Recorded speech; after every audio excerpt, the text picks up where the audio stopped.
so funny. People looking at us right now are like, this is so funny.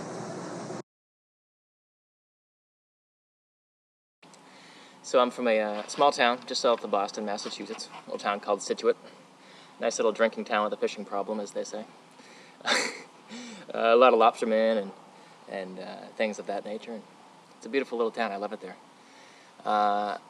Graduated high school from Scituate High School in 2013, and that September caught a plane out to California and moved out to California with the intentions of getting a job working sound and working in this record store, which I ended up doing both of those. I started working at Amoeba Records in Hollywood. Lived right in the middle of Hollywood with the Hollywood sign out the bedroom window. 18 years old. It was beautiful. And was out there for a year and a half. Just, I moved out there because growing up I loved Guns N' Roses.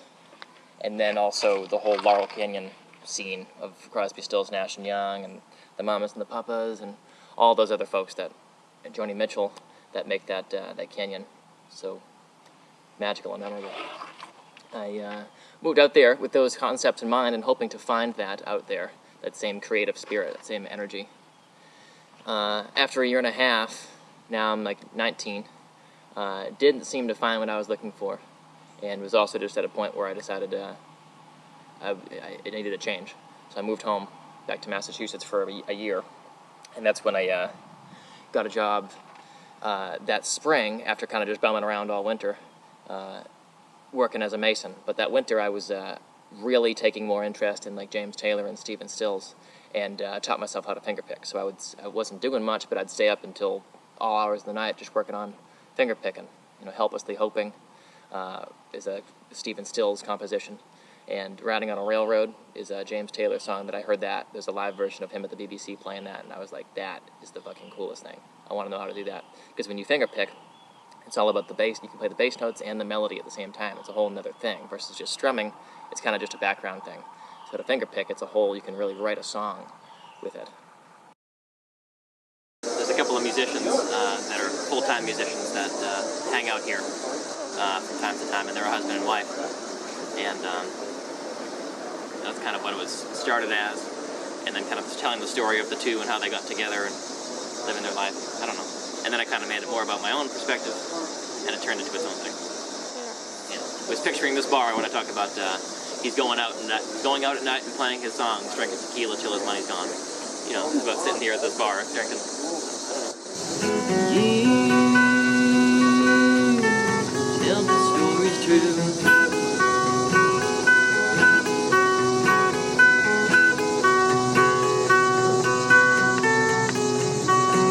Now they're going steady out on the town. They talk of marriage and he thinks he's gonna drown. He looks to the future, it's plain what he sees. They'll be living on the water and the tannery says, you don't know what this means to me. When I was all alone, how I dreamed of these days.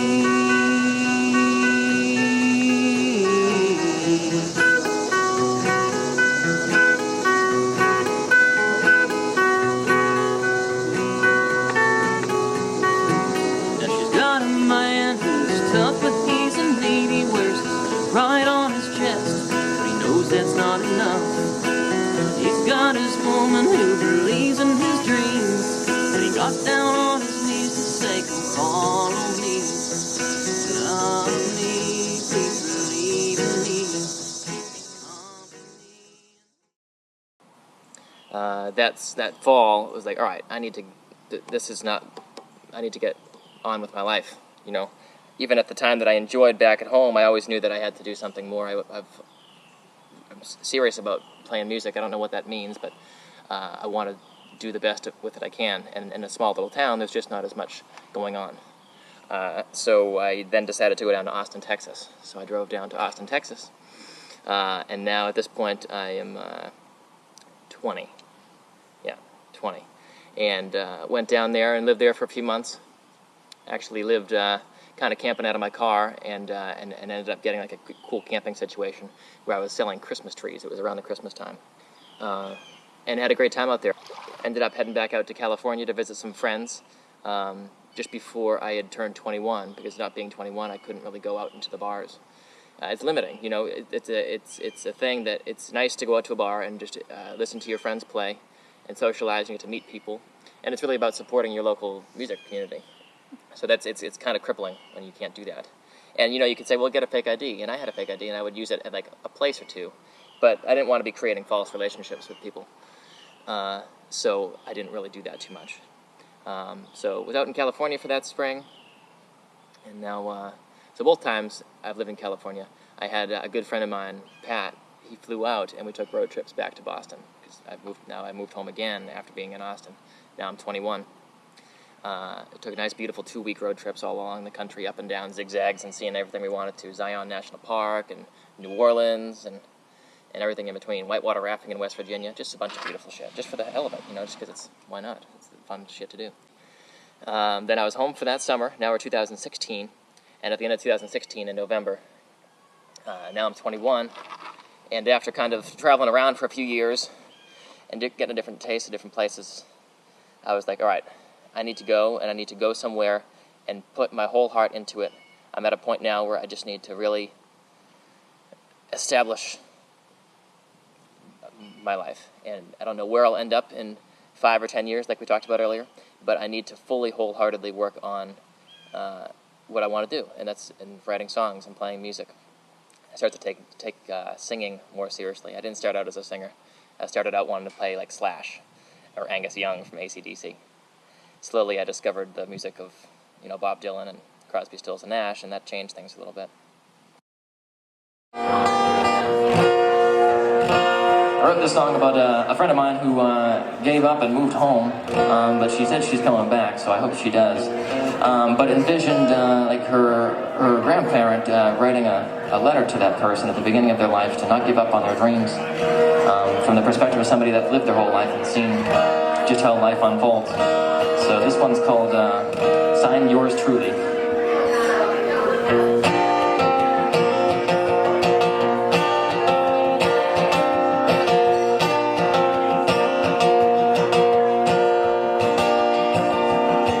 These are the words of one who longs to be young again, one who has seen just how their time was spent. For you, my child, I pray you believe these things that you dream, to live a life beyond my means. You'll make us proud and you'll help us all to see just what can be. So go live your life, sign yours truly.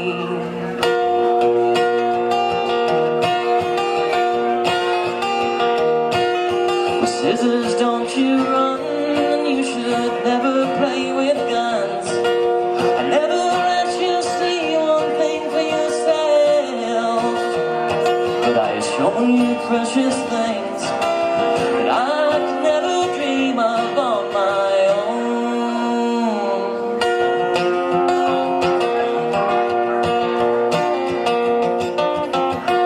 So don't be afraid to tell the ones you love that you love them so.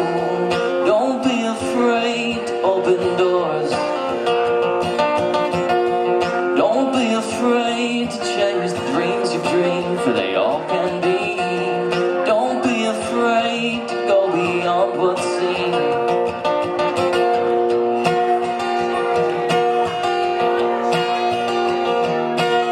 This house is not your home, now son, that you are fully grown. You must spread your wings and learn to fly. And once you've fallen from your nest, you learn about the rest all on your own. So don't be afraid to tell the ones you love that you love them so. Don't be afraid to open doors. Don't be afraid to chase the dreams you've dreamed, for they all can be. Don't be afraid to go beyond what's seen. So I moved down here. It was kind of like, all right, I don't know how I'm going to do it, but I'm going to figure it out, and I'm going to stay here. If, you know, I don't know. But somehow it was strange because the thing that I've been looking for in going to California and going to Texas and driving around the country, it wasn't a place, it was an energy, it was a state of mind. And right now it exists here, in my perception, in Nashville. And not the Music Row pop country machine, but there's a lot of independent creative people here in the music world, in the art world, in the film world. It's such an eclectic combination of people that are all here for a similar ideal. And we don't know exactly what that is, but it's a beautiful energy that exists here. Go live your life, find yours truly.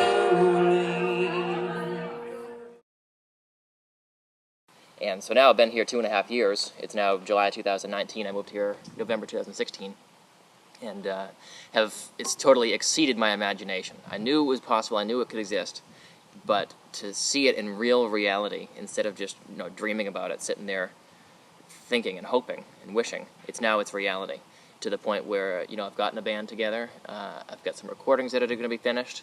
I just helped another friend of mine build a recording studio, and in exchange for my time that I would go after work to do like 3-4 hours a day, I'm getting studio time when the studio's done, which is like in a month or so. So not only do I have this 4-song EP, but now I'm going to be going in and recording a full record. And at this point, I think I mentioned earlier, I had worked the same day job for the past year here in Nashville, and had a nice little apartment over in East Nashville here. We're in Antioch, or Laverne right now, but in East Nashville is where I was living. And the job was good. It was enough to pay my bills, and it was a good daytime job that gave me the hours to get up in the morning and then be able to go out at night. And my apartment was beautiful, right next to a giant park, and Cornelia Fort Air Park is where it was, and deers in the backyard every day and stuff. So beautiful. But as I've felt before in my life, and I think you just have to know when when the thrill is gone, when it's time to turn the page, it's time to turn the page. And that's something that I've always tried to keep real with. You have to follow your heart with no matter what you're doing. And if your heart's not in it, you can't deny it. I choose not to deny it. I don't know how you can do that. It's almost more difficult for me to tell that voice to shh than go out and seek my dreams and do what I want to do with my life. So it was like, all right, it's time for a change. I've gotten as far as I can with this job. This is not my dream job, and this is not my home, this apartment that I have. It's a nice little apartment, but I don't want it forever. I need to keep moving. So I quit that job, moved out of the apartment. Luckily, I had some good friends here that were willing to keep like my records and a couch, a couple of small things. I don't have much. And I bought an old Ford Econoline 1989 van. Thing's fucking sick. Found it on the side of the road for sale, and bought it the next day. I had some money together, and that's what I was planning on doing with it. So I quit that job with the intentions of taking a road trip to Florida, and that's what I did. This past month, the month of June. Took that road trip. I went down to Miami and Key West. Those were the two main locations. And fantastic. Connected with some family I had never met before, some like second cousins down in Miami. Stayed with them in Coconut Grove for like a week. Super great people, super hospitable. I had a great time there. Big pool in the backyard, and it's just incredible down there in Coconut Grove. And then went to Key West, where I didn't know anyone there, and met a lot of great people down there. Had some incredible time, snorkeling, and swimming at the beach, and just hanging out and enjoying fresh seafood, and drinking some rum and pineapple juice, and having a good time. And now I'm back here in Nashville, which I intended upon being down there for the month of June, and I got back June 29th, and now it's July. And I have a very serious and focused intentions of what's happening at this point. And it's beautiful how things are coming together. Just us sitting here doing this documentary is fucking beautiful. And just got those recordings that are just about to be done, and all these things. And that's where I'm at right now. It's a pretty, it's not the shortest story ever, but but there's much more to come, and that was the best I could do with that. So yeah, that's where I'm at. And life is good. I'm camping out here in Laverne at Pool Knobs Campground right now, just hanging out, sleeping in the van. Actually, last night I slept on top of the van. There's like a ladder in the back, and so I just laid up and looked at like the tree canopy and the stars peeking out through the trees, and life is good. Life is pretty fucking good.